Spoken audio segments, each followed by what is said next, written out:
Good day, ladies and gentlemen, personalities. Today we are going to speak about the transformation of a function f at x. So what is transformation? Transformation is nothing other than change.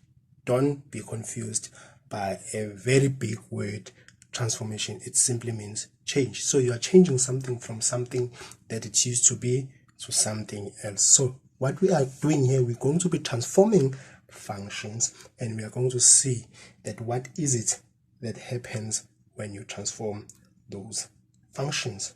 Right, so what I'll be simply doing is I'll be naming different kind of transformation, and I'll be showing examples of transformation. Okay, let's go ahead, lovely people. Okay, so we are dealing with transformation. Okay, so the first transformation that I want to deal with is, before we even start with transformation, let's say we have y, which is equal to f at x, and then f at x, ladies and gentlemen, personalities, can be just any function. Okay, so if you take, so transformation number one, if you take this f at x and then you plus it with a, and then for the purposes of the, let's say a is positive. So when you take f at x and you plus a, now how does that transform the graph f at x? So when you say f at x plus a, so what you are doing is you shift what? You shift f at x a units up. All right, now let's just make an example so that you can see what we are talking about in action. Let's say you have a graph like this. Let's say you've got y is equal to x squared, and then you all know that y is equal to x squared is a graph that is like this, and then it is at 0 here. Okay, so immediately when you start having y is equal to, remember f at x is the whole function, and then you add something. Let's say we add 1. Let's say we take x squared plus 1. So what is it that will happen to this graph? We are claiming here that you shift f at x a units up. So what will simply happen is that you will have this graph, but now it will move from here into 1. Okay, and then it will be like this. It's the same graph, it's just that it shifted from here to here. Okay, now instead of having 0 here, you have 1. Okay, so you shifted this graph from this 0 up to 1. So that is what this does. Okay, and then now second transformation, let's say you now take f at x and then you say minus a. So here you shift this graph f at x, but now you shift it a unit, down. Okay, so everything is the same, but you shift it a unit down. So what happens? So what will happen is that, remember, you don't move from this one, you move because this is what you transformed. You always transform from the original. Okay, so you were here and then you just shifted it what? A unit down. So you will get something like this. It was here at 0, it is now where? Here. And then now 0, when you go down, it's minus 1. Can you see? And then you had y is equal to x squared minus 1. You are shifting f at x a unit down. Okay, let's move away from that and say, you then now take f at x. So this is number 3. Now you just take f at x, and then now you just say plus a. Can you see? Now a is no longer outside like it was here, it is now inside. So what does that do? So when you do what you do with this, when you have this plus here, you shift f at x a unit to the left. Okay, you shift f at x a unit to the left. So how do you see this? You see, you've got x plus a, right? So when you have x plus a, remember you'll take this thing here, so let's say a, and then you will say equal to 0. So when you take this thing to this side, it's going to be x is equal to minus what? Minus a. Can you see that? Now where is minus a? Minus a is this side to the left. So that is why this is being shifted a unit to the left. Okay, now how do you represent that graphically? So what you simply do here,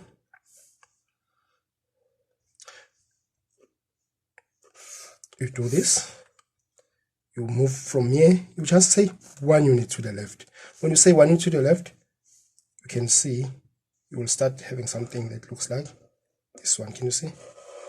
Yes. And then now you've got 1 here, and then this is what? This is nothing other than y is equal to x. Now look at it. It's x plus 1 all squared. So what you simply did is you had this, you always transform from this, and then from this in a place of x, because here can you see you did the same thing, because you had y is equal to f at x, in a place of x you put x plus 1. So that's what you did here, you x plus 1 squared. So it becomes something like this. So you can check if it works by finding the x-intercept and y-intercept. I'll leave that entirely to you to check. Okay, now what about number 4? What about f at x minus a? What do you do? Now when you do this, you also shift the f at x a units, but now to the what? To the right. And then y, because x minus a, or if you say equal to 0, you will get x is equal to what? A, which is positive. So it's where it's positive is this side most, right? So it will go this side. Okay, so what are you going to get? You are going to get something like this.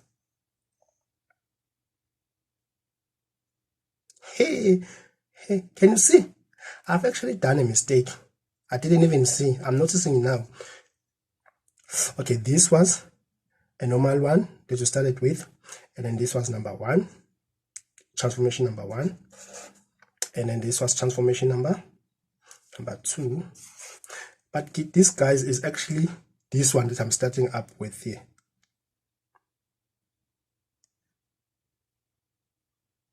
So this is minus. It's only, so this is number 4. Sorry for confusing you. And then number 5, you will have y is equal to what? Is equal to, in a place of x, what do you put? You put x, right, minus 1. Now you put plus 1 and then squared. Now we did say you go to the left. So basically in this particular case you'll have something like this, but now you will have is, because when you take this and then say equal to 0, it will be minus 1. Minus 1 is here. Okay, so this is this function. This is transformation number. Oh, what am I doing here? How many transformation do I have? 1, 2. Where is transformation number 3? This is transformation number 3, and then this is transformation number 4. Okay. Now, what is the other transformation? Transformation, let's say now we take number 5. Now, what is happening in number 5? In number 5, let us take A now and then multiply it with f at x. So what does this transformation does? So this transformation, what it does is it compresses, or it squeezes. Let me use squeezes, not compresses. Squeezes f at x by factor what? Factor A.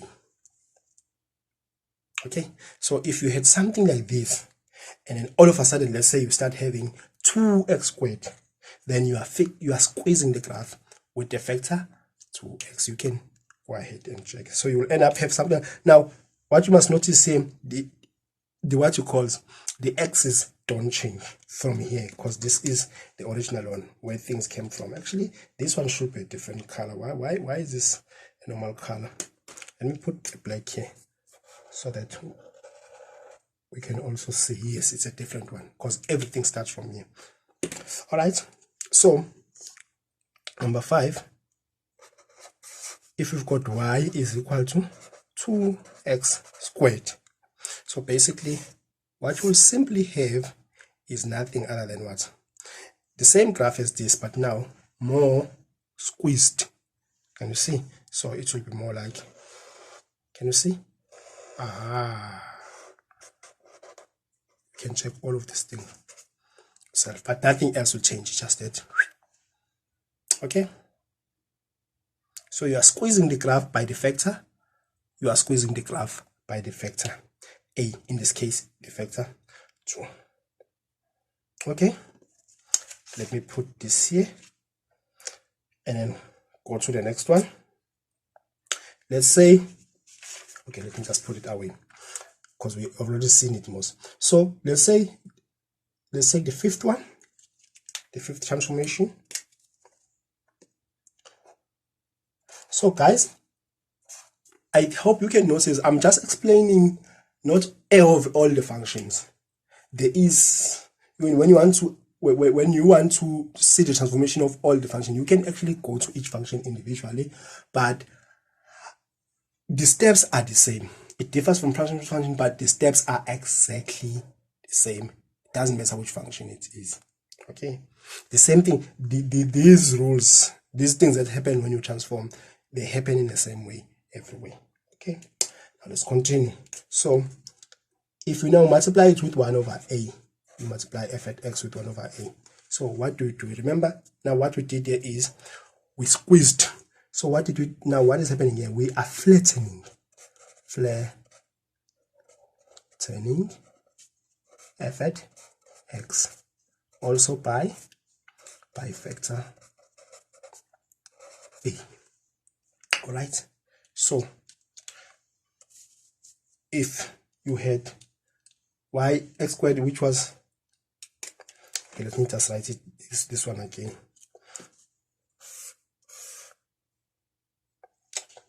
Let me find something else. Okay, so okay, this is our original graph. Let's just write y is equal to x squared. Okay, now if we have y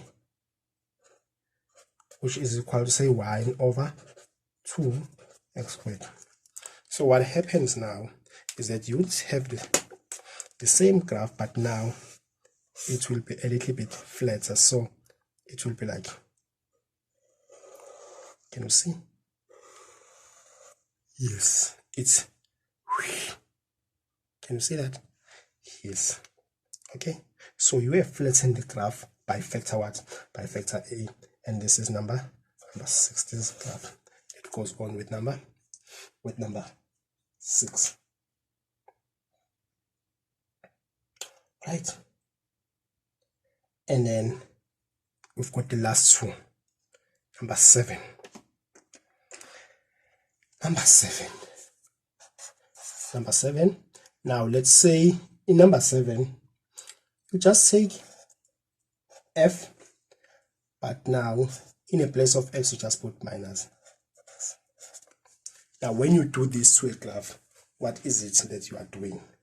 So when you do this, you reflect what? You reflect f at x along what? Along y axis. Okay. Now, ladies and gentlemen, we are not going to use this kind of a function to illustrate this idea, because can you see here? Remember, this function is symmetric. So if you reflect it like this, and then you take this part to be this side and this part to be this side, nothing will change because it's the same function anyway. But the nice function that can actually illustrate this kind of an idea is the function of, this is number 7, this function of, not number 7 yet, of y, which is equal to 2 to the power x. So y is equal to 2 to the power x is something that is like this. It's a graph that is like this. Can you see? Now, when I say reflect along y-axis, now what you simply do is you take this thing as it is, and then you flip it over along this line, which is y-axis. Okay, because this is y, remember, and then this is x. So you will end up with what? So number 7, you will end up with something like this. You will end up with something like this. It's the same graph, but now the part that is this side is going to be this side, and then the part that is this side is going to be this side. So you'll get something like this. Okay, we still have y here, we still have x here, we still have 0 here. Can you see? Well, now what is this? This is y. This is y, which is equal to 2, but in a place of x now what do they put? Minus x. Can you see the difference between this one and this one? Yes. So if you change from x and then you just put minus x, you are reflecting the graph along y-axis. Okay. And then let us look at something else, number 8. Number 8. So if you say minus, now the minus is say minus f at x.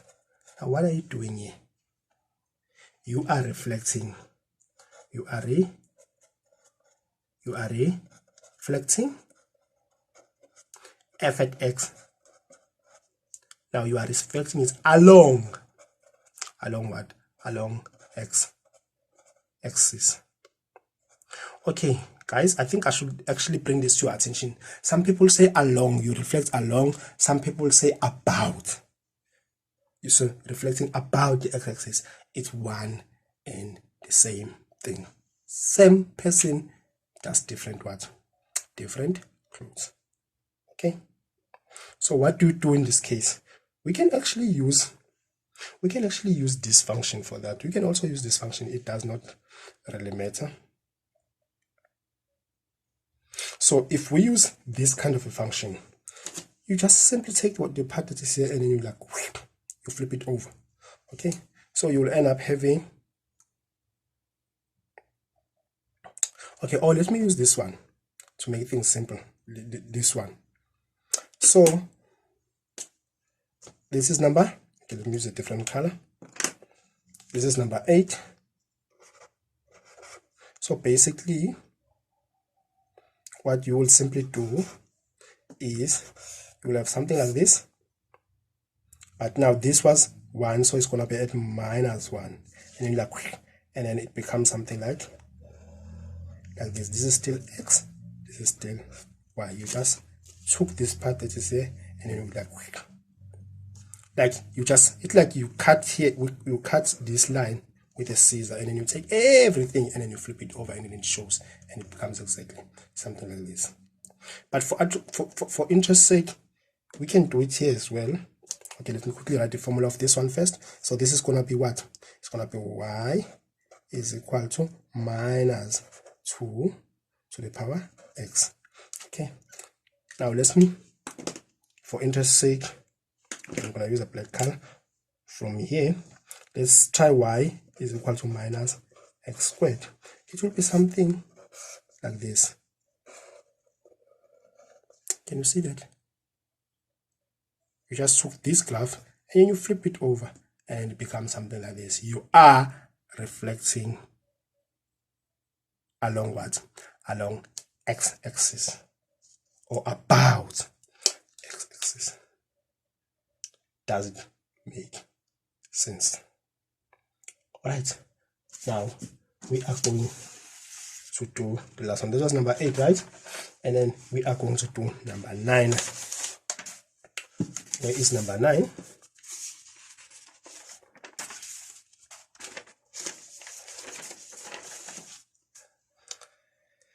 Now, let us say, okay, number 9, I must write it here now.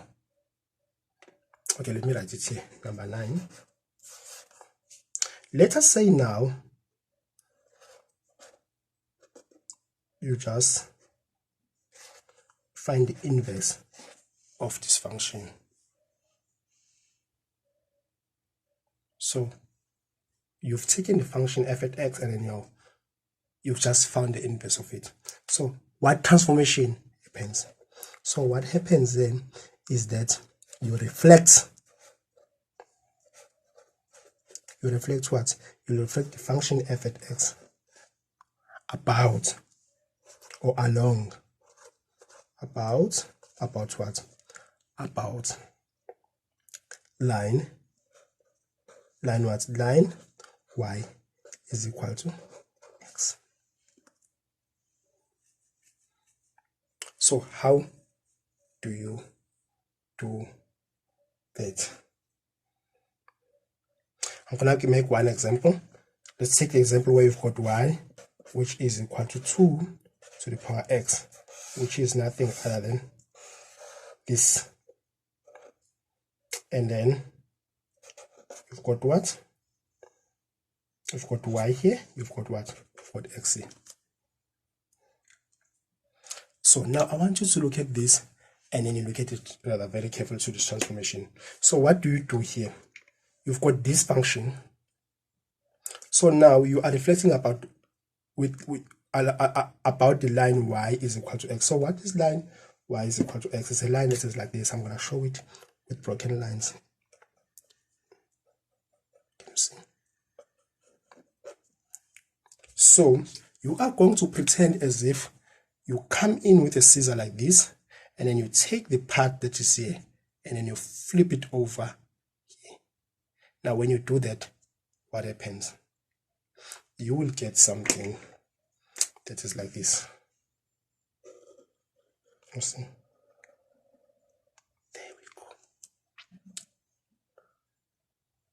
Now, what is that? It is a graph which is called y is equal to log. Now, the inverse of the exponential is what? Is a log. And then it has a base 2 because the exponent here had a base 2 as well. And then is x. Okay, what did you do here? You just reflected f at x about the line y is equal to x, finding the inverse. So when you take a function and then you find the inverse of it, so what happens is, what is it that happens? What happens is it flips over. Okay, it flips over. Now let's just, for argument's sake, close with one other example of an inverse, which is very, very important, the inverse of a linear graph. So if you have a linear graph, let's say you've got a graph, let's say y is equal to x plus 1. And then we all know that when we have that graph, then that graph is here. You can see that. And then there is 1 here, there's minus 1 here, and then there is 1 here. Okay? There is something that I forgot to put here. There is always 1 here, and then now this 1 is here. And I think one of the things that I should remind you before we even go even further is that when you are finding the inverse of a graph, what was x become y, and then what was y becomes what? X. You can see there was 1 in the y, and now that y is in the x. So you exchange values. What was the domain becomes the range, and what was the range becomes what? The domain. That is why this y, this 1 which was in the y, it is now in the x. Can you see that? Okay. Now let's say we've got this function, and then now we want to find the inverse of this function. How do we go about finding this inverse? Okay. There are 2 ways in which we can do. The first one is a graphical method, and then the other one is an algebraic method. So let's start with the graphical method. We've just said now that to find an inverse, what you simply do is you reflect f at x about line y is equal to x. So line is equal to y is equal to x is something like this. Okay. Can you see that? So with your scissor, you cut here, and then you take this part literally as it is, and then you flip it over. Now when you flip this thing over, what happens? Remember, what did I say? What was x become y? So here you've got x, that is minus 1. So it's going to become y, which is what also? Which is minus y, which is here. Okay. And then this y was 1. You're going to find now x, which is 1, which is 1. This one is minus 1. This is 1. And then you will end up with another function. Let me just find a different color. So now this function is an inverse of this one. Now, how do you then find the function that is an inverse? Because now I want to label this graph. Now, ladies and gentlemen, personalities, there are 2 steps that you follow when you want to deal with inverses. Okay, so what you simply do is, remember, you've got y is equal to x plus 2. Let me just quickly write it down. Let me use different color. Find inverse of f at x. So 2 steps. You can start them whatever you do. So the first step is you make x to be the subject of the formula. Okay. Now let's quickly do that here so that you can see these things being in action. So if you take x to be the side of the formula here, you just take this one to the side, and then you're gonna have y minus 1 is equal to x. So which is same as x is equal to y minus 1. Okay, so that is the first thing that you do. And then what is the step 2? And then the last step, let me actually write it with a different color. And then step 2, what you simply do is that you swap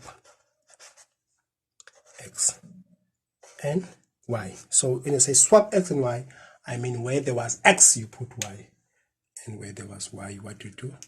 You put x. So how to go about and do that? So here there was x, you put y. So this will become y, which is equal to x minus 1. So basically f to the power minus 1 of x is equal to y is equal to x plus 1. Okay, so basically you can actually if you like, you can actually write this as y is equal to x minus 1, which is a function that it is. Or you can just say f minus 1 x is equal to x minus 1. It's totally minus 1, not plus 1, minus 1. It is totally up to you people how you do it. But we'll usually write it like this one. And then just know that this is an inverse of this one. What is an inverse? An inverse is what? It's just a reflection of a function along y is equal to x. I know some of you are already asking yourself now, that's okay. If this is how you find the line of an inverse, now how did you find this one? How did you find this one? Hey, that is another story. But because I'm nice, I am going to remind you. Okay, so when you have y is equal to 2 to the power x, guys, the steps are literally the same. So what are the steps here? This first step is make x to be the subject of the formula. So you've got here, you've got y is equal to 2 to the power x. That is what you had here. Can you see? So when you want to make x to be the subject of the formula, there is only one way of moving this x from the top. And you can only do that by introducing what? By introducing log both sides. Can you see that? You can do that by introducing log both sides. So when you introduce log both sides, you can have log of y is equal to log of what? Of 2 to the power x. Now when you have log of y is equal to log 2 to the power x, there is a law of logarithm that says that when you've got a log of a power, you can take this power and put it this side. Can you see that? So you'll end up having log y, which is equal to x log 2. Can you see that? Yes. Yes. Okay. So when you've got log y is equal to log 2 over 2, you divide by log 2 both sides, you end up with log y over log 2 is equal to x. And this is the same. Whenever you've got log y and log 2, you can take this 2 and just shift it here. And then you have what? You have log of y to the base 2 is equal to x. And then you do this, the last step, which is swap x and y. And then you will have y here is equal to log 2 what? X. So this is how we're able to find something like this. I know, guys, this is a long way of doing it. Okay, let me teach you how to cheat. Okay, I didn't tell you this. Don't tell your teacher that Mr. Matlaba told you this, because I will even deny that I've ever seen you in my life. Anyway, some of you have never seen them in your life, and I will never see you. Some of you, I'm not saying I don't want to see you. I don't get it wrong, because you are watching these videos and some of you can't even see me, and you don't know me, because if you knew me, you will recognize my voice, but some of you don't know me, so it's okay. But anyway, so we had we had y, which is equal to let me write it afresh. We had y, which is equal to 2 to the power x. So instead of doing all of these things, let's just introduce what? Let's introduce something, a log with base 2, both sides. And then we'll end up having log with base 2 y is equal to log with base 2 to the power x. And then we'll use that rule to put things this side, and then you will end up having log base 2, log of y to the base 2 is equal to x log 2 to the base So the log of 2 to the base 2. Can you see? And then, guys, you can actually go to the calculator now, and I want to show you something. All right, whenever you've got a log that's where the number of a log is the same and then the base is the same as the base, then you always get 1. So let me just show you. So this is log 2. So you go to your calculator and then you just press this log. Can you see? Log. Can you see this log? And then you put 2 here. And then you also put 2 here. 1, 2, 2. So that you can see, and you won't say, can you see? It is equal to 1. So this is why this will be 1. And then you will end up with what? You will then end up with x is equal to log to the base 2, and then log of y, which is same as x is equal to log of y to the base 2, and then you do this, the last step, which is swap x and y, and then you end up with y, which is equal to log of what? Of x to the base 2. So that is how you got this. But guys, don't worry too much about this. If it confuses you, you can always, these are videos are all available, and then you can go and look at it again and then get it. But ladies and gentlemen, personalities, thank you very much for tuning in. This is Mkondis Magaba from Tembela Maths Club, a club that helps learners to understand mathematics. So if you enjoy this kind of videos, you can go ahead and subscribe to our channel so that you can be part of this lovely community. And then if you want to be notified anytime when we release a video, you can click the notification button. But so long, thank you very much for tuning in, and have a lovely day, and goodbye.